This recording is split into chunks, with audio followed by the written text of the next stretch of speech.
Anthropic has finally dropped Claude Opus 5. After a couple of days of rumors of it coming soon, as well as some leaks, we finally have access to the model and the actual official blog post so we can see exactly what is new. So let's get into it. So Claude Opus 5 is available to everyone today, and this is actually going to be the new default model on the Claude Max and the strongest model on Claude Pro. So yeah, even though Fable 5 is gone for some users, you now have access to Claude Opus 5. And this model was rumored yesterday. I made a video about this that, in the back end, Claude Opus 4.8 was feeling a little bit different. And there were some suspicions, not just by me, but a lot of users on X as well, that maybe Claude Opus 4.8 was kind of getting beefed up and Claude Opus 5 was near. And that is exactly what happened. Today we have the model. And what's really cool and really good for us as users, which I think is the first sentence you see on the screen, this model comes close to the frontier intelligence of Claude Fable 5 at half the price, which I think is a big win for us.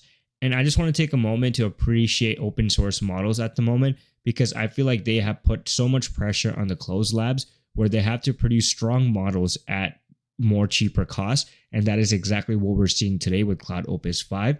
And I'm going to show you guys a couple of benchmarks that show you how this model is in some areas actually better than Fable 5. And remember, it's almost half the price, which is important to understand. So if we look at the agentic terminal coding benchmark, Opus 5 sits at 43.3%. Fable 5 is actually 33.7%, which is quite behind. And across the board, one thing you're going to notice, obviously Opus 5 is a big jump from Opus 4.8. If you look at the terminal coding example, 43.3% versus 21.1%, and GPT 5.6 Soul is actually at 34.4%, which is better than Fable 5, so they're open about showing that, but not as good as Opus 5. Then if we look at knowledge work, which is an area that more and more people are using these models, Opus 5 is probably a state-of-the-art model at the moment, 1816.1 versus 1747, and Opus 4.8, 1593, and GPT 5.6 Soul was kind of matching Fable 5's performance at 1736.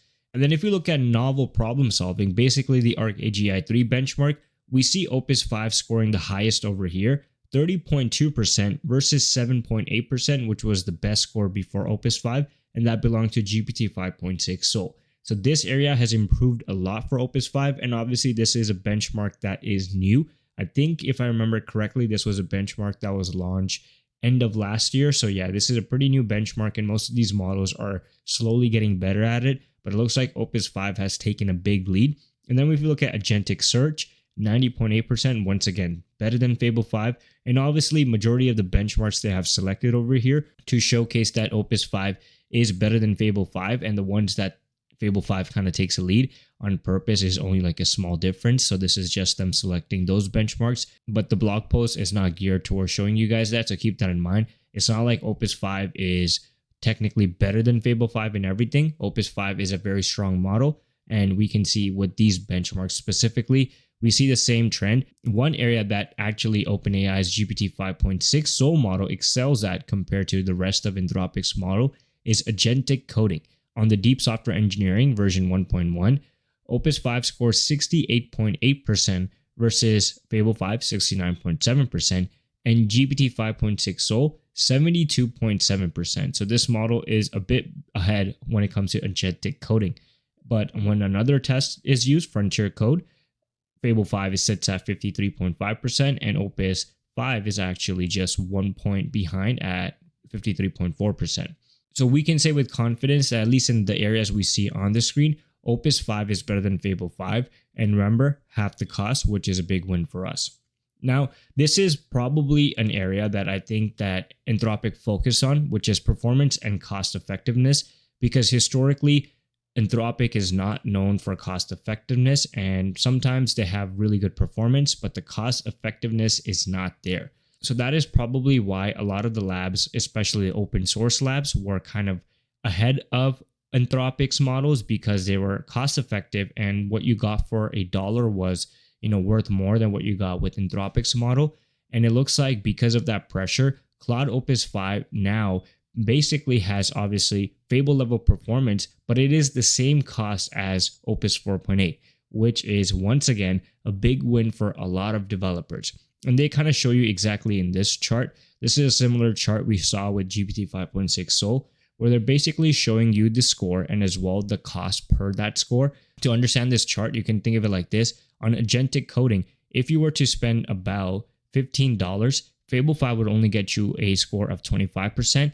But if you had $15, Opus 5 could get you a score of close to 40%. And we can see that even on GPT 5.6 Soul, they don't extend this out, maybe on purpose, but you're getting a score of 35%. Maybe that's the max score. Then if you look at GPT 5.6 Soul, for about the same price, I would say this is probably around like $12, Opus 5 produces about a 35%, where GPT 5.6 Soul has a lower score, probably around like 33%. So yeah, they're really gearing this launch, especially on performance and cost effectiveness. And we see that across all of these. We see that on the CursorBench. We also see that on the AA Coding Agent Index.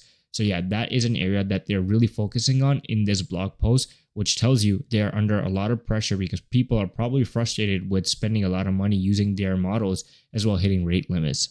Here's another area. If you were to spend about $20,000 on this test, you could get a score of 30% on the Arc AGI 3 versus Opus 4.8. The old model would get you like almost like less than 5%. GPT 5.6 Soul, about like 5%, more like 6%. But you guys get the idea. You're getting more for your dollar using Opus 5. Now, one area that they focus on with the model is that this model is probably, they are saying, their safest model when it comes to misaligned behavior.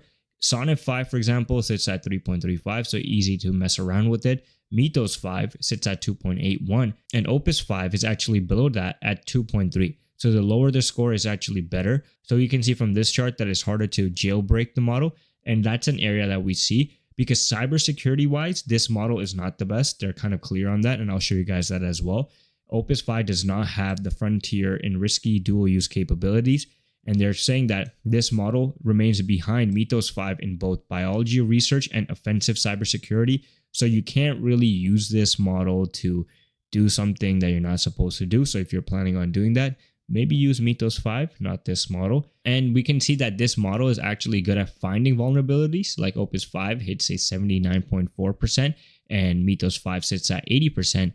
But when it comes to actually like acting on those vulnerabilities, this model is not good. Mythos 5, 13, 4. And I think this is kind of funny because of one reason. They made a whole blog post about how their models were so dangerous with Mythos 5.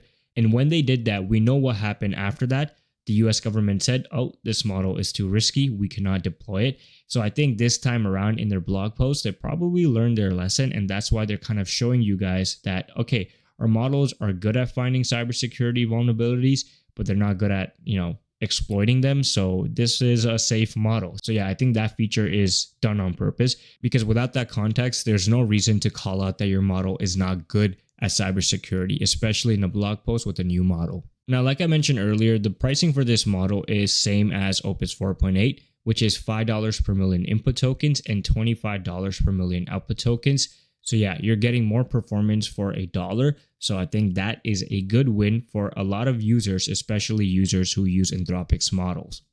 Now I'm going to show you guys a couple of examples of generations from Opus 5, but this one I wanted to start with because during the blog post I mentioned that Opus 5 sometimes matches Fable 5 performance. In some areas it's better at half the cost. Now this person actually had access to Opus 5 before it was released, and he mentions that on shorter tasks, it matches or even beats Fable levels of performance, but at longer tasks, that's where things kind of fall apart. It seems that the Opus 5 model is less ambitious and would not deliver as complete set of work. So when it comes to long format coding, long horizon tasks, things like that, maybe you want to use Fable level for kind of the planning, thinking, judgment, reasoning behind your work, and you probably want to use Opus 5 as the executor. And that's actually the setup that Anthropic team members across X have been posting. Use Opus 5 for actually, executing things, but maybe use Fable 5 for planning and orchestrating the model. So that could be your lineup if you're using both of these models. Hopefully you have a good enough budget for doing that. And then what you're looking at right now is a Rocket League clone. And Opus 5, according to this person, built the best output so far. And he said that I thought Opus 5 would just be a cheaper Fable. I was dead wrong. This model is absolutely bonkers. I'm genuinely blown away. Opus 5 built the best Rocket League clone I have ever seen, and it did it while consuming only 27% of my 5x max sub. So it looks like when it comes to efficiency, there are some significant improvements. We only hope that this stays for the long run, and this is just not only for the launch date, because in the past we have seen that, and sometimes we have seen the intelligence kind of fall apart after a couple of days from the launch. So hopefully that is not going to be the case this time around. Now what we're looking at is the Minecraft clone test that a lot of people run on these models, and it looks like Opus 5, according to this person, is the best creation so far. And it makes sense. This is probably the best model when it comes to visual aspects. This is something that has improved, and this model might be a little bit better than Fable 5 when it comes to 3D generation and things like that. And we can clearly see that with this demo, because the world looks pretty coherent. It looks pretty similar to Minecraft. The features are playable. So there are some definite improvements when it comes to game development for Opus 5. Now, what would it cost to generate something side by side with Opus 5 and Fable 5? And it looks like the difference is about half the price, what they mentioned in the blog post. Opus 5 created this generation at $4.20 and Fable 5 came in at $9.60. Can I see a little bit of improvement in Fable 5's output versus Opus 5? I do. I think there are some elements that, at least on just from a simple eye test, look better with Fable 5 compared to Opus 5. But hey, if this is what I'm getting only for half the cost, I really don't care if I'm like, doing this for something ambitious or using this, because I would get close results to Fable 5 at half the cost, which I think is a big win for me personally. So now how does this model compare to Kimi K3? So this person tried recreating Fall Guys using the exact same prompt with Claude Opus 5 and Kimi K3. And Kimi K3, according to him, nailed the gameplay out of the box. Physics, movement, and the overall feel were surprisingly solid. Opus 5 had a better UI, but the movement was broken. It also kept adding unnecessary visual effects, lagged during gameplay, and spent most of its time reiterating instead of converging. And then the runtime and cost, which I think is kind of crazy. Kimi K3, 9 minutes, $4.40. Opus 5, 17 minutes, still iterating, $13 and more. So that is roughly 2 times the time it took and 3 times the cost. Yet Kimi produced a more playable result with the exact same prompt. But I gotta give it to Opus 5 because the result definitely looks way better. I guess that's the reiterating part kicking in. But that's it for today's video. Make sure you guys are subscribed to the channel, follow our new newsletter as well at universeofai.beehive.com, as well subscribe to the main channel World of AI, and support us on X by following the Universe of AIZ as well. Until then, I'll see you guys in the next video.